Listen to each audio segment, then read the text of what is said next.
Hey everybody, happy hump day. There's a front stalled in the area this morning. Temps in the 30s all the way to upper 40s in some cases. Elevation a bit of a player here as there is not much wind, which is nice.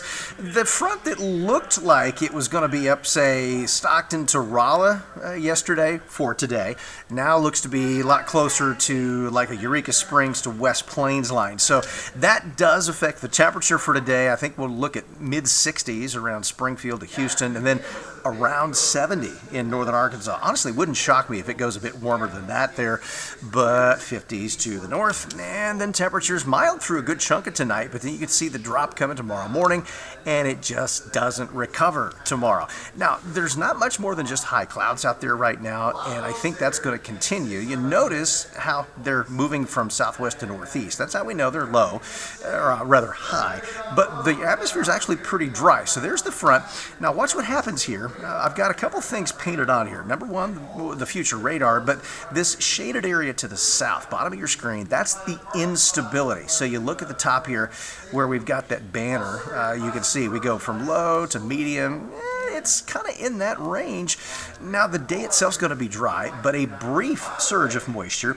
Now, keep in mind, this is where we may see a couple severe storms, but the wind is going to be carrying some of that instability over the front.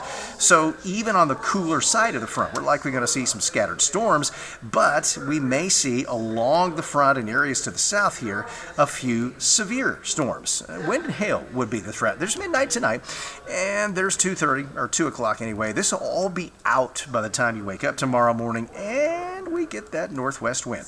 Snow, I think it's going to stay well to the north. We could see a few flakes, but nothing substantial tomorrow.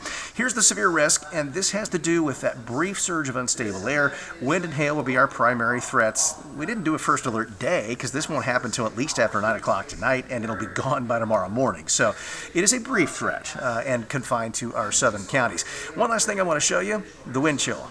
It's going to be mild through the early part of tonight, but by tomorrow morning, 20s on the west side of that low, and it just doesn't recover. So it's going to be a much, much colder day tomorrow, and then a cold start to Friday, a decent warm-up after that. We should see a really nice weekend, a little breezy Saturday, and then high temps should be back into the 60s for some of us on Sunday.